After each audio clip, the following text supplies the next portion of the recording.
இல்லை எப்படி இந்த படம் ஏன் தாமதமாச்சுன்னு எனக்கு தெரியலையோ அதே மாதிரி என்ன பிரச்சனைன்னு எனக்கு தெரியாது. உண்மையிலேயே நம்ம பாட்டு வரும், வேலையை பண்ணுறோம். அதுக்கு நான் சிவகார்த்திகை மாதிரி அழ முடியாது. அது இந்த தள்ளி போகாதே சாங் மட்டும் அவர் ஷூட் பண்ணல, நாங்கள் தான் அவங்கள விட்டு ஓடி வந்துட்டோம். நான் அந்த இன்டர்வியூ கொடுக்கலன்னா அவர் அந்த ஷூட்டிங் வந்திருக்க மாட்டார் அப்படின்னு எனக்கு தோணுச்சு. இல்லை அது சிம்புக்காக நான் பதில் சொல்ல முடியாது. இல்லை காதலுக்கும் அந்த தலைப்புக்கும் சம்மந்தம் இல்லை. படத்துக்கு ரொம்ப பொருத்தமான ஒரு டைட்டில் அப்படின்றது உங்கள் படம் பார்த்தா தெரியும். உண்மையிலே இந்த படம் தாமதமானதுக்கு எனக்கு உண்மையிலே காரணம் தெரியாது. இது வந்து பொலிட்டிக்கலாக கரெக்டாக நான் சொல்கிற பதில் கிடையாது. உண்மையிலே இதுக்கு என்ன காரணம் அப்படின்னு எங்களுக்கு தெரியாது. இது வந்து இந்த படம் ஸ்டார்ட் பண்ணதுக்கப்புறம் ஒரு தெலுங்கு படமும் ஸ்டார்ட் பண்ணோம். இன்ஷியலாக ஃபண்டிங் கிடைக்கல எங்களுக்கு. தெலுங்கு படம் ஸ்டார்ட் பண்ணோம். தெலுங்கு படத்தில் ஃபண்டிங் வச்சு கொஞ்சம் தமிழ் பண்ணோம். எப்போல்லாம் ஆக்சுவலாக total number of shoot days வந்து படத்துக்கு 60 தான், 2 படமும் சேர்த்து. ஆனால் இது வந்து 1.5 years ப்ரொடக்ஷனில் இருந்திருக்கு. உண்மையிலே இது ஏன் தாமதமாச்சு எனக்கு காரணம் தெரியல. இந்த படம் இந்த கதை எழுதும்போது ஒரு 70% கதையோடு தான் நான் ஃபஸ்ட் ஷூட் போனேன். பட் எனக்கு கிளைமேக்ஸ் என்ன வரும் அப்படின்னு எனக்கு தெரியும். ஃபஸ்ட்டு சட்டென்று மாறுது வானிலை அப்படின்றது தான் இந்த படத்துக்கு டைட்டில் இருந்தது. பட் எனக்கு கிடைக்கல அந்த டைட்டில்.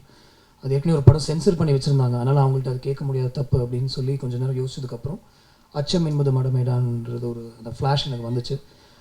படத்துக்கு ரொம்ப பொருத்தமான ஒரு டைட்டில் அப்படின்றது உங்களுக்கு படம் பார்த்தா தெரியும். நாங்கள் தான் அவங்கள விட்டு ஓடி வந்துட்டோம். அவங்க வந்து ஒரு 5 days நடித்தாங்க, பல்லவி சுபாஷ் அப்படின்னு சொல்லிட்டு. அதுக்கப்புறம் அவங்க ரொம்ப பாப்புலர் ஆகிட்டாங்க டெலிவிஷன் சீரீஸில். ஆக்சுவலாக ரொம்ப நல்ல பொண்ணு, நான் தப்பாக சொல்ல. அவங்க அந்த அசோகா அப்படின்னு சொல்லி ஒரு டெலிவிஷன் சீரீஸ் ரொம்ப பாப்புலர் ஆனதுனால எங்களுக்கு அவங்க டேட் கிடைக்கல. அவங்க ஒரு 2 நாள் தான் கொடுக்குறேன் அப்படின்னு சொன்னாங்க. சிம்பு எனக்கு 2 நாள் தான் கொடுத்தாரு. ஸோ ரொம்ப காம்பினேஷன் ரொம்ப கஷ்டமாக இருக்குன்னு சொல்லி நாங்கள் அதுக்கப்புறம் மஞ்சு மோகனோடைய பண்ணோம். இல்லை எப்படி இந்த படம் ஏன் தாமதமாச்சுன்னு எனக்கு தெரியலையோ அதே மாதிரி என்ன பிரச்சனைன்னு எனக்கு தெரியாது. உண்மையிலேயே நம்ம பாட்டு வரும், வேலையை பண்ணுறோம். அதுக்கு நான் சிவகார்த்திகை மாதிரி அழ முடியாது. ஏதோ ஒன்று போயிட்டுருக்கு, விட்டுருங்களேன், அவ்வளோதானே. என்னப்போ இல்லை அது சிம்புக்காக நான் பதில் சொல்ல முடியாது. நான் நேற்று நைட்டு 9 மணிக்கு பேசினப்போ சிம்பு சொன்னார், நான் நிறைய பேர் மீட் பண்ணிட்டேன் பிரதர், நாளைக்கு நான் வரணும்னு இல்லைன்னு நினைக்கிறேன், நீங்கள் பார்த்துக்கங்க அப்படின்னு சொன்னார். பிரதர் எல்லாருமே இருக்கோம், மஞ்சுமா இருக்காங்க, நான் இருக்கேன், சதீஷ் எல்லாருமே இருக்காங்க, நீங்கள் வந்தீங்கன்னா நல்லாயிருக்கும் அப்படின்னு நான் சொன்னேன். அவர் சார்பில் என்னால் அவ்வளோதான் பதில் சொல்ல முடியும். அது இந்த தள்ளி போகாதே சாங் மட்டும் அவர் ஷூட் பண்ணல. அந்த சாங் வந்து எனக்கு ரொம்ப பிடிச்ச ஒரு சாங். இந்த படத்தில் கண்டிப்பாக இருக்கணும் அப்படின்னு ரொம்ப ஆசைப்பட்டேன். நான் அந்த இன்டர்வியூ கொடுக்கலன்னா அவர் அந்த ஷூட்டிங் வந்திருக்க மாட்டார் அப்படின்னு எனக்கு தோணுச்சு. அதனால் அந்த இன்டர்வியூ நான் கொடுத்தேன். இந்த மாதிரி இந்த சாங் மட்டும் இருக்குது, ஃபேன்ஸ் எல்லாம் கொஞ்சம் ரெக்வஸ்ட் பண்ணி சிம்புக்கு அந்த ஷூட் வர வைங்க அப்படின்ட்டு. சிம்புக்கு அந்த டைம் இல்லைன்னா அந்த AAA அப்படின்ற ஒரு படத்துடைய ஷூட்டு, அதில் கொஞ்சம் அவர் 2-3 கேரக்டர்ஸ் ப்ளே பண்ணுறதுனால கொஞ்சம் அதுக்குள்ளே இறங்கிட்டார். அந்த சாங் வாங்கி நாங்கள் ரெடி பண்ணுறதுக்கு எங்களுக்கு கொஞ்சம் டைம் ஆச்சு. ஸோ கொஞ்சம் டேட் இஷ்யூஸ்னால அந்த டைமில் ஏப்ரல் ரிலீஸ் பேசணும், அதுக்கப்புறம் ஜூலைன்னு பேசணும். ஸோ அந்த டைமில் வந்த அந்த ஒரு சின்ன அவர் வருவாரா இல்லையான்றதுனால நான் அந்த சாங்க்காக நான் ஒரு பேட்டி கொடுத்தேன். அந்த பேட்டியில் பார்த்தீங்கன்னா கூட அவர் 9 o'clock ஷூட்டுக்கு 2 மணிக்கு தான் வருவார். ஆனால் வந்தால் எங்களை எல்லாம் ரொம்ப சந்தோஷப்படுத்துவார் அப்படின்னு நான் சொல்லியிருந்தேன். ஸோ எந்த பிரச்சனையும் கிடையாது. அதுதான்.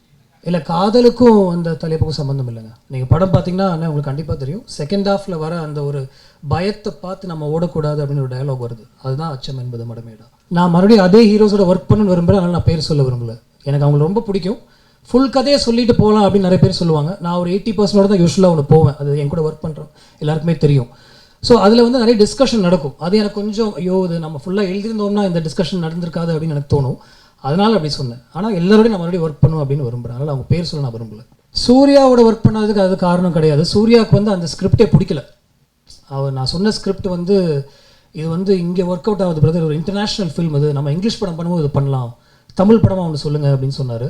நான் சொன்னேன் இல்லை இதுதான் டைம், நம்ம இங்கிலீஷ் படம் பண்ணுறதுக்கு இதுதான் டைம், தமிழில் ஒரு இங்கிலீஷ் படம் பண்ணுவோம் அப்படின்னு சொன்னேன். அதுக்கு அவர் வந்து இல்லை பிரதர் அப்போ கொஞ்சம் நேரம் கழிச்சு பண்ணலாம் அப்படின்னு சொன்னார். அதான் நான் பண்ண இடத்துல இவன் மறுபடியும் பேசிட்டு தான் இருக்கும். இல்லைங்க அந்த மாதிரி டாக் இல்லை. விக்ரமோட பேச்சுவார்த்தை போயிட்டு இருக்கு இப்போ.